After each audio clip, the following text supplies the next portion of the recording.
Bupati Banjarnegara ini sebenarnya memimpin atau hanya jadi penonton? Di desa Purwasaba ada kepala desa berprestasi yang jelas bekerja untuk rakyat, tapi saat desanya diganggu manuver LSM yang muncul justru keheningan dari kursi kekuasaan. Diamnya pemerintah daerah bukan lagi netral, ini terlihat seperti pembiaran. Rakyat berhak bertanya, kenapa kepala daerah seolah takut bersikap? Apa jabatan hanya untuk seremonial, tapi hilang saat dibutuhkan? Kalau kepala desa yang bekerja saja dibiarkan sendirian menghadapi tekanan, lalu apa fungsi bupati? Kepemimpinan bukan soal duduk nyaman di balik meja, tapi berdiri tegas saat ada yang mengganggu kepentingan rakyat. Kalau tidak berani, untuk apa memimpin? Goblok! Diketahui oleh camat? Apanya? Itunya hasil seleksinya? Diketahui kepala desa? Diketahui kepala desa. Camat tidak nanda tangan? Enggak, terus kepala desa yang mengusulkan mengusulkan ke camat dari dua peserta yang nilainya tertinggi diusulkan terus keluar rekomendasi. Sudah keluar rekomendasi? Dari tanggal 18. Bukan, dari instansi mana? Dari camat. Dari kecamatan sudah rekomendasi. Cuman belum diketahui bupati ya rekomendasinya. Jadi ke bupati itu cuma camat melaporkan kalau rekomendasi udah untuk menanyakan pelantikan. Bupati nanti memberikan rekomendasi pelantikan. Ya. Misalnya rekomendasinya adalah surat saudara sudah terima di camat kan. Ya. Selanjutnya kami meminta saudara untuk melakukan pelantikan pada tanggal sekian gitu loh. Ya. Itu yang belum keluar. Ya. Sehingga pelantikan belum dilakukan. Ya. Yang berhak melantik siapa? Saya. Kepala desa. Rekomendasi pelantikannya belum keluar. Rekomendasi pelantikan belum ada. Kalau rekomendasi apa yang dari camat udah, yang dari bupati yang belum. Kalau dari camat udah keluar tiga-tiganya yang nilainya tertinggi. Siapa yang tertinggi nilainya? Yang nilainya tertinggi itu ada si Udi, siapa sih nih? Yudi, terus Ade, terus Anjar. Oke. Nah, kemudian ini kan ada seleksi penggunaan komputer. Iya. Kalau Bapak ada seleksi? Kan? Nggak ada. Penggunaan komputer? Nggak ada. Seleksi nggak ada? Nggak ada. Ya, soal nggak ada. Ya, cuma sama juga datanya juga satu, disuruh itu juga. Lantik aja. Ya, aku lantik. Cuma kita langsung laporan ke kecamatan, ke Dispendes. Iya, nanti bupati memberikan rekomendasi. Ya. Dilantik aja. Ya, langsung lantik. Emang ganti kepala dusun teman saya itu siapa sekarang? Ada Agus. Itu kepala dusunnya. Kepala dusunnya. Tidak ribut. Pesertanya juga nggak ada. Nggak ada. Ini sampai 13. Saking berminatnya ini. Malah kaget gitu. Mas, dulu istri saya malah 30 lebih loh. 32 yang daftar. Oh, dari dulu ini? Kan waktu istri saya. Oh, dulu istrinya ikut seleksi? Iya. Oh. Yang pertama nggak lolos. Yang keduanya lolos. Ikut. Ranking berapa dulu? Dulu ranking 2. Terus ranking 1. Oh, direkomendasikan dilantik. Istri itu sekdes ya? Iya. Kades Hoho mau maju jadi bupati Banjar. Sopo sing setuju kumpul kene. Iki sing tua wae seorang nenek mendoakan Kades Hoho jadi bupati. Lah kamu piye? Nomor 1 tadi di Purwasaba sudah meluas kemana-mana. Kutu. Bupati Banjar. Alhamdulillah. Saya panjatkan ya Allah. Baik, sehat. Jadikanlah cucu bupati. Amin. Banjarnegara dan dapat Piye netizen menurutmu? Tulisan yang komentar karo like, share, lan follow akun iki ben ora ketinggalan info viral lainnya.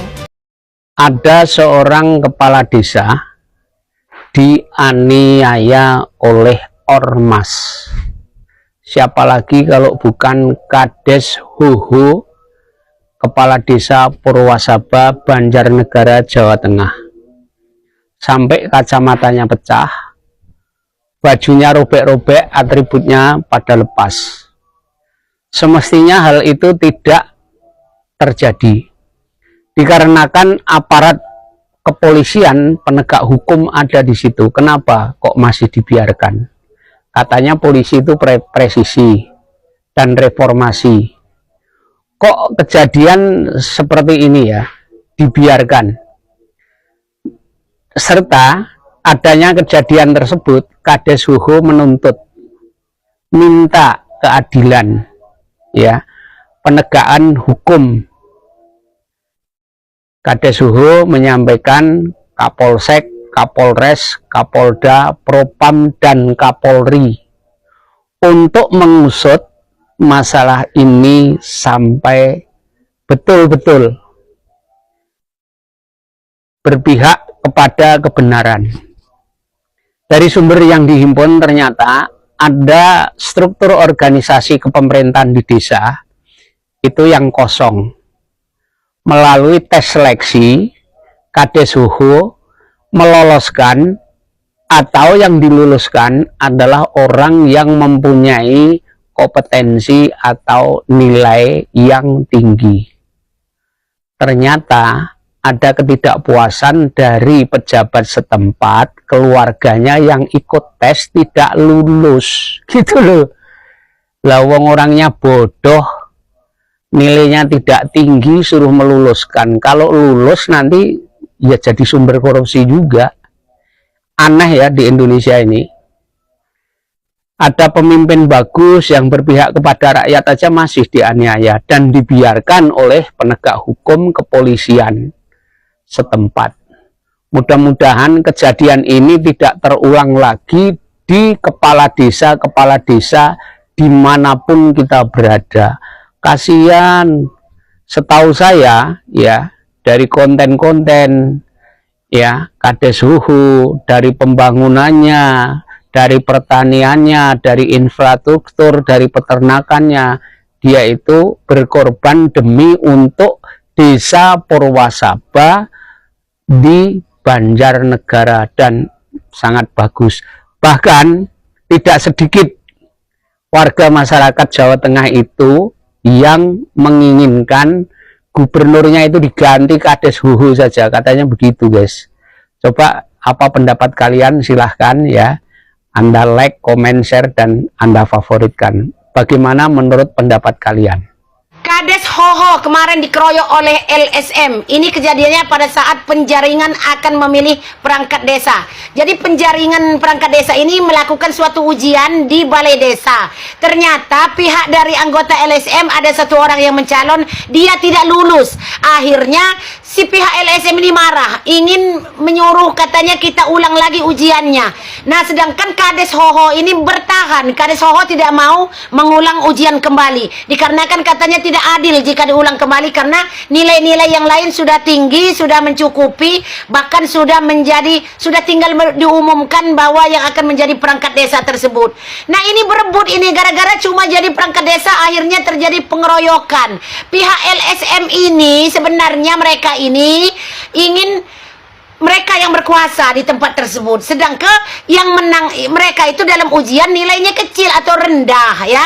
Jadi LSM di sini yang bersalah. Jadi nyata-nyata LSM ini menggugat kepala desa dikarenakan kepala desa tidak mau menuruti kehendak mereka, mau ujian kembali.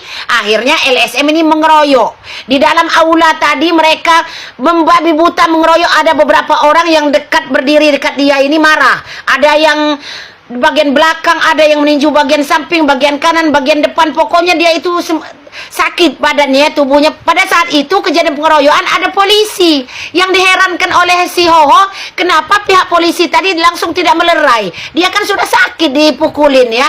Ada yang malah pecah kacamatanya, atributnya berjatuhan, bajunya sampai sobek ditarik oleh LSM tadi ya.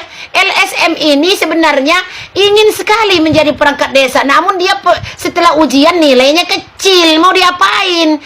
Mereka mau minta diulang kembali. Kalau menurut Kades Huho ini tidak adil katanya bagi yang sudah ujian nilainya tinggi kalau mau diulang ya. Sedangkan tidak ada alasan untuk diulang, ujiannya sudah selesai. Nah, kasus inilah dikarenakan si Kades Huho tidak mau mengulang, akhirnya dia dikeroyok beberapa orang. Nah, polisi di sana kalau menurut si Huho Si polisi itu diam, tidak ada yang melerai. Bahkan yang ada di video itu video dari LSM yang terakhir sudah di luar, itu sudah di arah teras balai desa. Yang kejadiannya itu sebenarnya di dalam aula balai desa ya. Jadi yang viral sekarang dia memang sedang berjalan di luar. Sudah diamankan oleh polisi, ada 2 orang atau 3 orang yang menggiring si Kades Hoho mau menuju ke mobilnya untuk melindunginya ya. Nah, yang membuat kecewa si Kades Hoho ini, ternyata rombongan dia yang dari warga desanya disuruh keluar oleh pihak kepolisian. Kenapa bukan LSM yang dibubarkan disuruh pulang? Malah si polisi ini menyuruh warga yang pulang.